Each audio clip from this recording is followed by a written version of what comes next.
Il y a liboso na lingna iloba na onde kozulu plateau ezali à caractère pédagogique.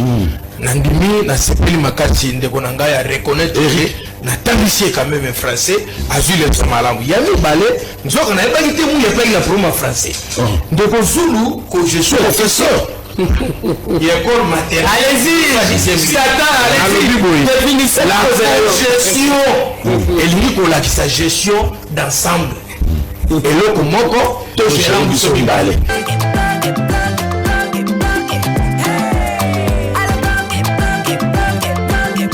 Oyoki elengi ya Congo.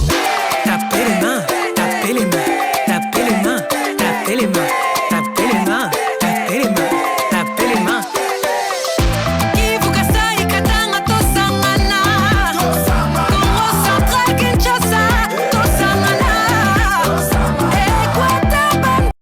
Il y a liboso na lingna iloba na onde kozulu plateau ezali à caractère pédagogique. Nandimi na sepeli makati ndeko na ngai ya reconnaître na tambisie quand même français azui le somalamu. Ya mi balé nzoka na ebaki te mu ya peli la promo français.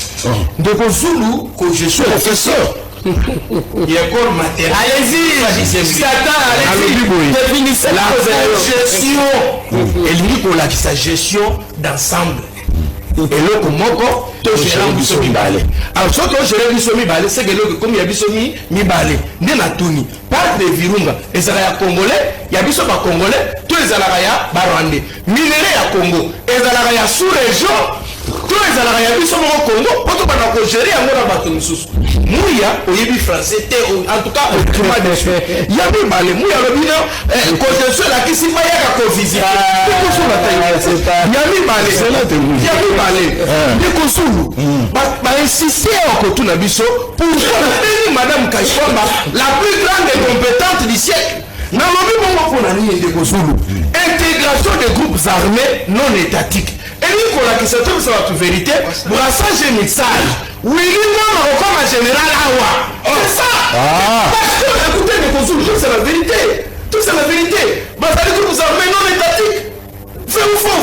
On nous exige d'intégrer ça. Mais aujourd'hui, maintenant, avec mon diplôme, papa koto couleur, bakaya na kata sachet ya sucre. Ngai na les classes na zongi, na koluka bakoni ya kolambela pour nous. Je ne peux pas mesurer mon diplôme, sacrifier ma vie pour Kayibamba. Comme si quelque chose pour que ton zone ne remonte banda tonga mulungu asinyaki ton zone même le côté c'est que diaboueki et quand nous disons que cette dame doit être sérieusement arrêtée envoyée à Angenga ce que nous avons bana biso tolobi mabe ndeko zulu toto mesurer risque oyo ndeko tilomba memeli biso na mboka ngai nazali contre Félix Tshisekedi te. On ne sera jamais contre Félix Tshisekedi. Nous disons Nanga, et Félix, et Kabila, et Ndeko Zulu, et Martin Fayulu, tous sont nos frères congolais. Okay? Alors, ceux qui sont Cambodge, merci beaucoup. La faiblesse est belée. Toya Tovana Toyokana, autour de la position nationale. Comment tu vas voir sur international et qu'on a la Kenya parce que tu as tata bomoko, maman bomoko, école bomoko, tu as dit la vérité, tu vas dire si comment on a besoin comme ministre de la justice et garde des sceaux. Mais parce que nous comme on a des ordres, nous comment on peut avoir la la position nationale et qu'on a le matin au président Fayou, président de la République démocratique du Congo. C'est-à-dire dans l'élection 2028, parce qu'on a gagné. Nous avons gagné tant qu'on composait le gouvernement, quand nous avons mis la justice et garde des sceaux.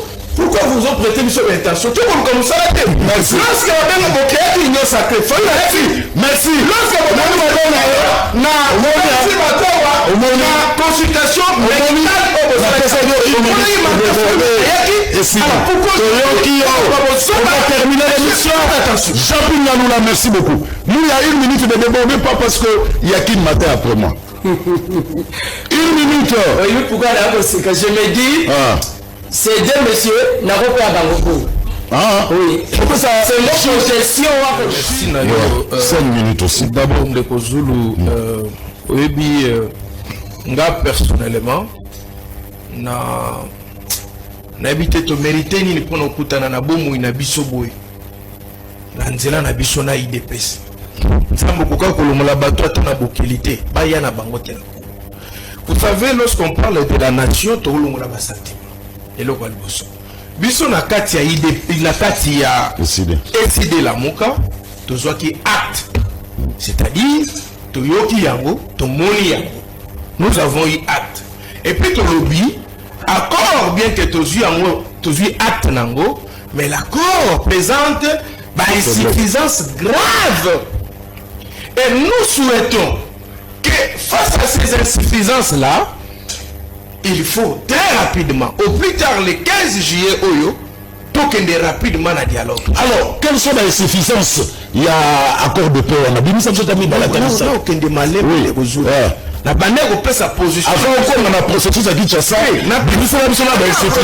Na pesina encore la position na biso.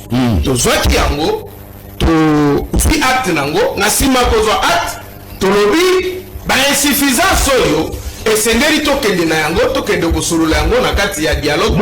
C'est-à-dire quoi? La cohésion nationale va taire toutes ces histoires-là. Elles ont coexisté parce qu'il n'y a pas la cohésion nationale.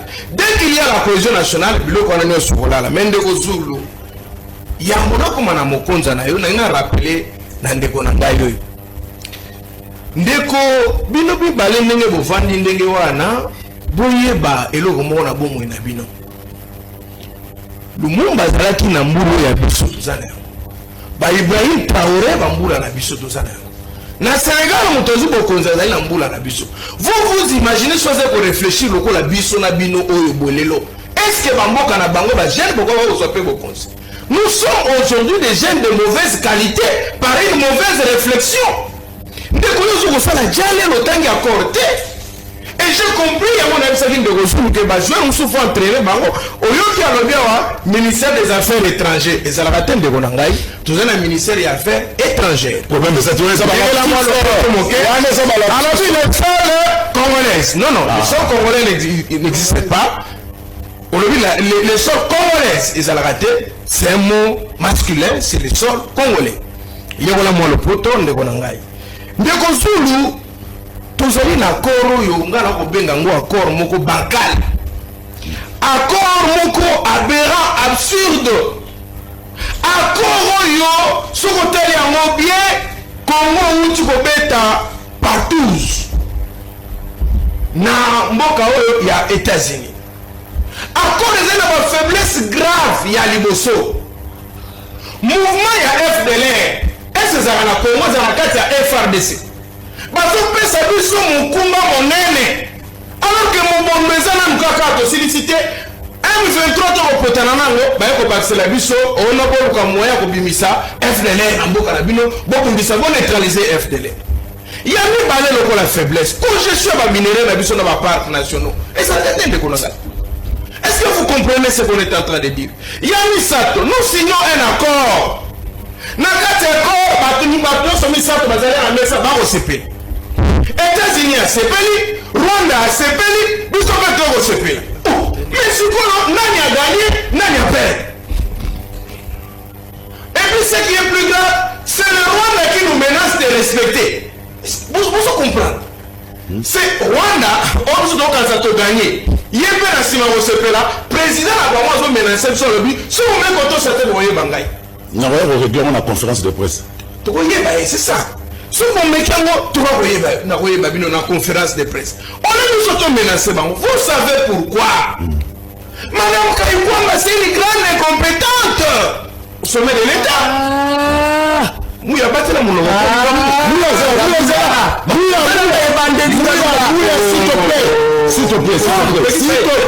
S'il te plaît, Mouya. Aux en a fait une habitude. Très rapidement. 2 minutes. La justice congolaise, la négociateur nyonso en toute diligence. Va passer la procédure de flagrance, va sambisa bato nyonso va la bango, comme on a Kaïkwamba, une équipe nyonso qui a signé accord à partout zouana baïno.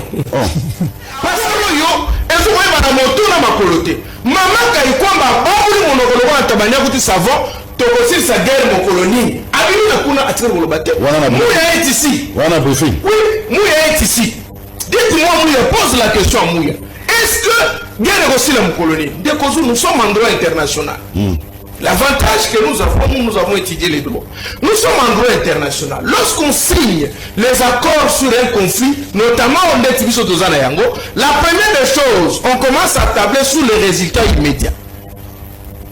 Donc les résultats à court et à long terme. Il faut attendre après 90 jours. Bah, pendant 90 jours, M23 Télémi, M23 faut avancer. Nous sommes dans quel régime à partir de ce moment-là? Tous dans le régime, comme la situation, pendant 45 jours, tous dans le régime statico, on avance, on négocie. Quelle est la situation maintenant? La première des choses que Kaikouamba devait négocier, c'est l'établissement de l'autorité de l'État. Il a fallu d'abord qu'on négocie que d'abord l'État a récupéré notre territoire conquis. On a dit, bazo bisabiso to bengana FDL alors que Rwanda va ko bisa eteke abengana ba M23 tout ce que bango bazo ko lobawa eza makambo mosusu eza lobami na accord soko tuli bango accord wana est-ce que otangi accord soko lobi na tangi accord on est otangi version ni et comme dans la Bible donc dans la 8 secondes tout ça ba nini bato baza ba incompétent ko sakana nangote il faut arrêter très rapidement madame Kaikouamba pour la haute trahison, en vertu de l'article 56 et 57 de notre Constitution, pour avoir signé une chose qui va perdre à l'État, les collègues, nous avons condamné qui M23, signature M23, na Raymond Tshibanda Tungamoulon.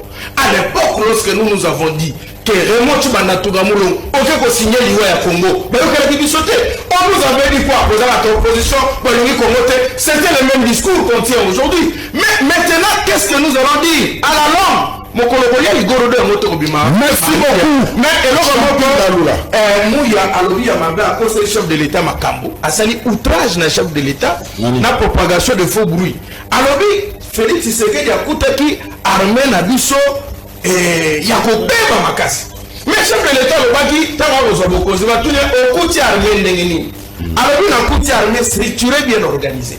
Sur Mouya discipliné d'ailleurs. Sur Mouya yone kutaki armée na des autres to Félix Tshisekedi na kutaki armée na des autres. Ndeko na ngai bolongo la bato misato na 10e ré. Mwambu yo kotekela bino chichampa na Sambu yo mogroso monena za na liboso wana muto misato na Monsieur Kabuya.